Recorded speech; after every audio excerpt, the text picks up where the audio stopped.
तो दोस्तों नमस्ते, मैं प्रेम मदारा ऑफिशियल में आप लोगों का स्वागत करती हूँ। कैसे हैं आप लोग? आशा है स्वस्थ बस मस्त होंगे। और मैं आज आप लोगों के सामने बहुत ही प्यारा बसुर जी का गीत सुनाने जा रही हूँ, गुरहथी गीत। तो आप लोग सुनिएगा, अच्छा लगे तो लाइक शेयर करिएगा और चैनल पे नए हो तो सब्सक्राइब जरूर कीजिएगा दोस्तों। और गाना पूरा फुल वॉच कीजिएगा दोस्तों, गाना पूरा सुनिएगा तो ही अच्छा लगेगा। और कमेंट भी करिएगा। धन्यवाद।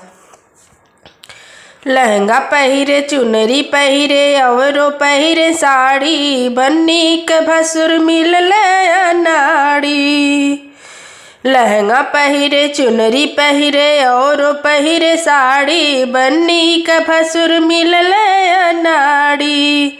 हर वाले अइले कंगना ले अइले, हर वाले अइले कंगना ले अइले, झुमका कनमवा भुलाइल, हाय झुमका कनमवा भुलाइल, बन्नी के भसुर मिलले खिलाड़ी।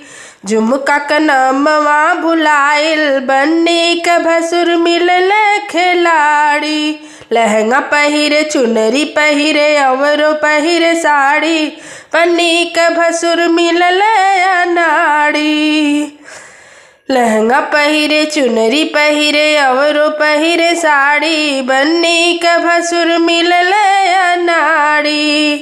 टिकवा ले अइले, नथिया ले अइले, टिकवा ले अइले, नथिया ले अइले, कर धन के नामवा भुलाइल, बन्नी के भसुर मिलले खिलाड़ी। कर धन के नामवा भुलाइल, बन्नी के भसुर मिलले खिलाड़ी। लहंगा पहिरे, चुनरी पहिरे, औरो पहिरे साड़ी, बन्नी के भसुर मिलले अनाड़ी। लहंगा पहिरे, चुनरी पहिरे, औरो पहिरे साड़ी, बन्नी के भसुर मिलले अनाड़ी। पायल ले अइले, बिछिया ले अइले, पायल ले अइले, बिछिया ले अइले, अंगूठी के नामवा भुलाइल, हाय अंगूठी के नामवा भुलाइल, बन्नी के भसुर मिलले खिलाड़ी। अंगूठी के नामवा भुलाइल, बन्नी के भसुर मिलले खिलाड़ी। लहंगा पहिरे, चुनरी पहिरे, औरो पहिरे साड़ी, बन्नी के भसुर मिलले अनाड़ी।